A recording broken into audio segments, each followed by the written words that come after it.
கவனி செல். புத்தகத்தின் ஆசிரியர் ரா. காயத்ரி, பட்டதாரி ஆசிரியர், காரிமங்கலம் ஒன்றியம், தருமபுரி மாவட்டம். இந்த புத்தகத்தை பற்றி நில் கவனி செல். இந்த புத்தகம் இன்றைய சமுதாயத்தில் 11 வயது பிள்ளைகளிடம் ஏற்படும் உடல் மன ரீதியான மாற்றங்களை கையாள்வது குறித்த சிறு புரிதலை ஏற்படுத்தும் நோக்கத்தில் உரையாடல் வடிவில் கருத்துகள் பகிரப்பட்டுள்ளன.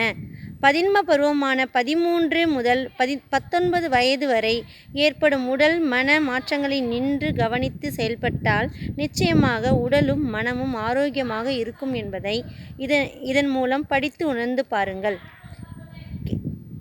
இன்றைய குழந்தைகளுக்கு தேவையானதை கிராமத்து பெண்கள் பேசிக்கொள்வது போல பேச்சு வழக்கில் கருத்துகள் தொகுக்கப்பட்டுள்ளன. இப்பொழுது நடித்து காண்பிக்கப் போகின்றனர் இந்த புத்தகத்தின் உரையாடலை. அம்சா, பொண்ணு பள்ளிக்கூடம் போகலையா? என்கா கேட்குற, இப்போதான் அது படிக்கிறா. 4 நாளைக்கு முன்னாடி பெரியவாயிட்டா. அது அக்கா என்ன பண்றதுன்னு தெரியாம முழிக்கிறேன். சரியா போச்சு போ. எங்கெல்லாம் சரியா இருக்கணுமோ அவங்க விட்டுட்டு இப்ப வருத்தப்பட்டு என்ன பிரயோஜனம்? அட என்ன காய்ப்படி சொல்லறேன் நானே. உங்க அப்பா என்னை விட்டு போனதுல இருந்து கிடைக்கிற வேலை செய்துட்டு இருக்கேன். அது சரிதான். நீ எத்தனாவது வரைக்கும் படிச்சிருக்க? எங்க ஊரை தாண்டவே இல்லக்கா. 5ஆவதோட நின்னுட்டேன். இப்போ சிக்கன் ரைஸ் கடையில பகல்ல வேலை. ஒரு நாளைக்கு 400 ரூபாய். மிச்சம் இருக்க சாப்பாடு ஒவ்வொரு நாள் ராத்திரிக்கு சமைக்க வேண்டியதில்லை. எப்படி உன் பொண்ணு பெரியவானு இப்பதான் புரியுது. பிராய்லர் கோழி சிக்கன் ரைஸ் அடிக்கடி சாப்பிட்டா கெட்ட கொழுப்பு உடலில் சேரும், உடல் பருமன் கூடும். அதிகப்படியாக எண்ணெயில் பொரித்த உணவுகளை சாப்பிடுறதும் சரியான ஊட்டச்சத்து நிறைந்த உணவுகளை எடுத்துக்கிறதும் ஒரு காரணம். இப்போ 10 வருஷமா பெண் பிள்ளைங்க பருவமுடைய சகஜமாகி போச்சு அம்சா. பெண் பிள்ளைங்க திடீர்னு வளர ஆரம்பிக்கிறாங்க. அடிக்கடி வயிறு வலி, மாறு வளர்ச்சியில் விரைவில் அவங்க பருவமுடைய போகிறாங்கன்னு தெரிஞ்சுக்கலாம். நம்ம குழந்தைகளுக்கு நல்லது எது கெட்டதுன்னு சொல்கிற கட்டாயம் நமக்கு இருக்கு.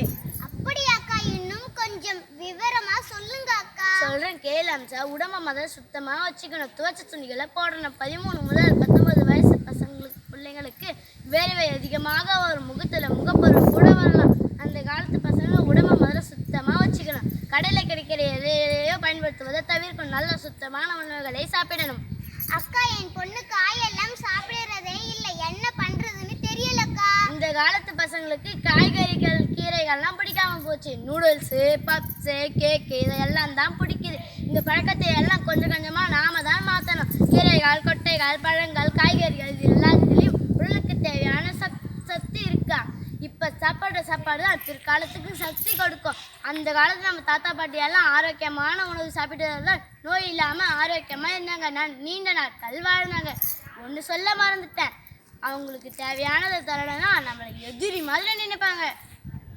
ராணி அக்கா, உங்க பையன் எப்படி இருக்கான்? எத்தனாவது படிக்கிறான்? 9வது படிக்கிறான். முன்ன மாதிரி என்கிட்ட பேசுறதே இல்லை. என்ன பண்றதுன்னு தெரியல. வயசு பசங்கிட்ட இதையெல்லாம் இயல்புதான். அதிகமாக கோவப்படுவாங்க. நண்பர்களோடு இருக்கிறத விரும்புவாங்க. தான் நினைத்ததுதான் சரின்னு பேசுவாங்க. அவங்கள பாராட்டுறதை விரும்புவாங்க. அவங்க தெரியாமல் செஞ்ச தப்பு கூட தப்புன்னு சொல்லாமல் சரி பண்ணணும். அவங்க கிட்ட இருக்க நல்ல விஷயத்த அப்பப்போ பாராட்டணும். அவங்க நம்ம இதை விட்டு தூரமாக போகாமல் பார்த்துக்கணும்.